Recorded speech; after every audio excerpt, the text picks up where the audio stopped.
자, 계속해서 어제 있었던 배우 김수현 씨의 기자회견 소식도 좀 짚어보죠. 자, 김수현 씨가 약 40분간 기자회견을 진행을 했는데 내내 눈물을 흘리거나 울먹이는 모습을 보였습니다. 먼저 들어보겠습니다. 저와 고인은 5년 전 눈물의 여왕이 방영되기 4년 전에 1년여 정도 교제를 했습니다. 하지만 그때 저는 교제 사실을 부인했습니다.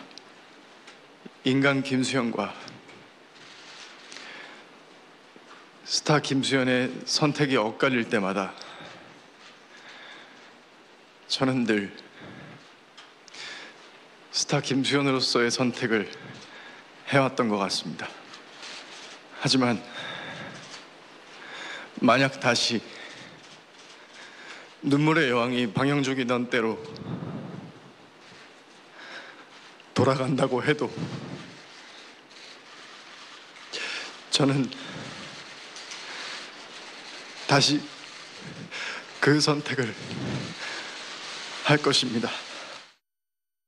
네, 어제 김수현 씨 기자회견 많은 관심을 모았는데 그동안은 소속사를 통해서 입장을 밝히다가 이렇게 본인이 직접 기자회견을 하게 된 계기가 있었겠죠? 사실은 김수현 씨 팬들조차 이제는 김수현이 나서서 이야기를 해야 되는 것이 아니냐. 이 김세론 씨 측 유족이나 혹은 이 유족을 도와주고 있는 유튜버가 계속해서 어떤 증거들을 폭로하고 있는 그런 상황 속에서 당사자인 김수현 씨가 입을 닫고 있는 그런 상황에 대해서 팬들도 또 많은 대중들도 이 당사자로부터 직접 이야기를 듣고 싶다라는 굉장히 그런 의견들이 많았습니다. 그래서 이러한 부분들을 좀 고려해서 김수현 씨가 직접 입장을 밝힌 것이 아닌가 싶습니다.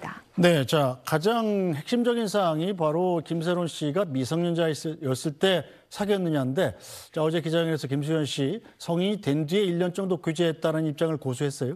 네, 그렇습니다. 그 김세론 씨 측 유족 측은 2015년, 그러니까 이 김세론 씨가 만 15세였을 때부터 6년간 교제했다라고 주장하는 반면 김수현 씨는 최초에, 그러니까 고인이 생전에는 아예 김세론 씨와 교제한 적이 없다라고 하다가 사망한 이후에 이런 의혹들이 나온 이후에는 이제 갑자기 사귄 사실 자체는 인정하되 이 김세론 씨가 성인이 된 이후에 1년간 교제했다라는 취지로 진술이 번복이 되었습니다. 그래서 굉장히 양자 간의 진술이 팽팽하게 엇갈리고 있는데요. 어제 김수현 씨는 자신의 말에 힘을 보태기 위해서 한 2가지 정도의 물적 증거를 또 공개하면서 자신의 말이 사실이고 유족 측이나 유족 측을 돕고 있는 유튜버의 증거들은 조작된 것이다라고 주장하기도 했습니다. 네, 뭐 특히 김수현 씨 기자회견 내용 중에 지난해 3월에 김세론 씨가 같이 찍은 사진을 SNS에 올렸다가 바로 내렸잖아요. 네. 그래서 그 일 때문에 이제 김세론 씨와 김수현 씨가 사귀는 것 아니냐 이런 추측 보도가 있었는데 이 김수현 씨가 부인을 했단 말입니다. 네. 자, 그런데 어제 기자회견 과정에서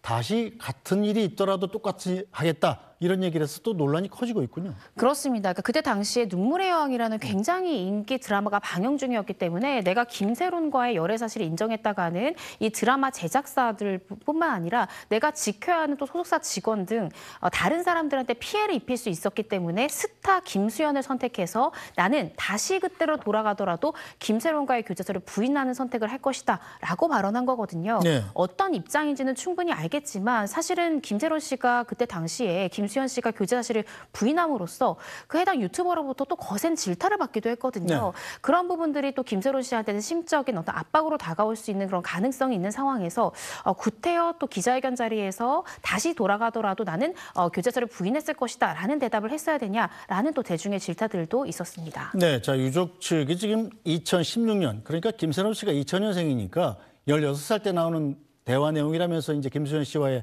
이 메시지 내용을 공개했었잖아요. 네. 이게 입증이 되면 어떻게 됩니까?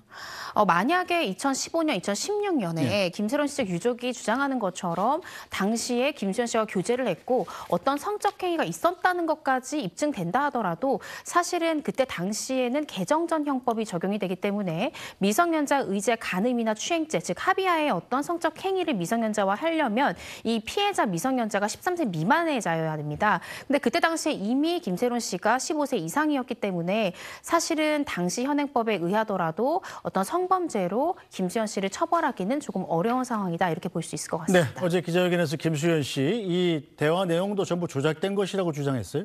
네, 그렇습니다. 그러면서 증거를 댔는데요. 네. 사설업체에 의뢰했다는 거죠. 이 김세론 씨 측 유족 측이 법률 대리인을 통해서 2016년 그리고 2018년에 김세론 씨와 김수현 씨가 주고받은 카카오톡이라면서 공개했던 그 카톡 내용과 또 김수현 씨가 2025년 올해 최근 지인들과 나오는 카카오톡을 사설 진술분석업체에다 의뢰했다는 겁니다. 그런데 16년, 18년, 2025년 이 각각 카톡의 어투가 같은 사람의 어투로 볼 수 없다라는 이 사설 검증업체의 이 과학 검증의 결과로서 이 증거들은 다 조작된 것이다라고 주장을 했거든요. 네. 그런데 사실은 이 주장에 힘이 실리기는 조금 어렵지 않을까라고 법률가로서 생각을 하는데요. 네. 일단 사설업체의 의뢰자는 김수현 씨 아닙니까? 네. 그렇기 때문에 김수현 씨는 2016년, 2018년에 카카오톡과 어쩌면 가장 다른 어투로 지인들과 대화한 카톡을 선별적으로 제출했을 가능성도 우리가 배제할 수 없습니다.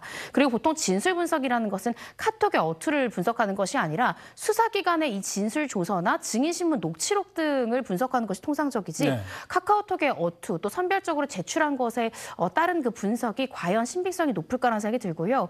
또 만약에 김세론 씨 측 유족 측이 주장한 이 카카오톡이 조작된 것이라고 주장을 하려면 차라리 어제 기자회견 자리에서 원본을 보여주면서 얼마나 조작됐는지를 증명을 하는 것이 훨씬 더 대중을 설득할 수 있지 않았을까 하는 조금 아쉬운 마음이 듭니다. 네, 자, 고 김세론 씨의 음주운전 사고로 인한 위약금 7억 원의 내용 증명과 관련한 진실 공방도 중요 쟁점 중 하나죠. 앞서 유족 측은 소속사가 7억 원의 채무를 변제하라는 내용 증명을 보낸 뒤에 고 김세론 씨가 심리적인 압박을 받았다고 주장했었습니다. 이에 대해서 김수현 씨 측이 어제 관련 통화 음성을 또 하나 공개했습니다. 이 내용도 들어보겠습니다. 내용 증명이 하나가 더 갈 거래요. 네네네. 뭐 그거는 제가 보내드릴 건데 그냥 문자로. 네네. 네네. 그래서 그거 뭐 놀래지 마시고 그냥 행정 절차상 네네. 저희가 이제 보낼 수밖에 없는 거거든요. 제가 안 보내면은 제가 배임이에요. 네네. 네, 그래서 이제 절차상 답변이 없어서 또 보낸 부분이니까 네. 너무 놀래지 마시지 않아도 되고. 네. 그다음에 이제 뭐 답변서 부분에 있어서 뭐 기간을 러프하게 잡으셔서 뭐 어떠한 네. 기간 내에 이렇게 뭐 갚아 나가려고 한다라고만 네네네네네. 보내주시면 네네. 저희도 그래서 이제 그런 부분들을 좀 세론 씨한테도 잘 설명을 해주셨으면 좋겠고. 자, 이렇게 되면은 고인이 이 채무 7억 원에 대한 압박으로 극단적인 선택을 했다라는 김세론 씨 측의 주장이 약간 힘을 잃게 되는 건가요? 네, 저는 그렇게 생각합니다. 어제 이제 기자회견장에서 김수현 씨가 공개했던 두 가지 증거 중에 바로 저 녹취록 부분은 신빙성이 좀 높은 증거다라고 평가할 수 있을 것 같은데요.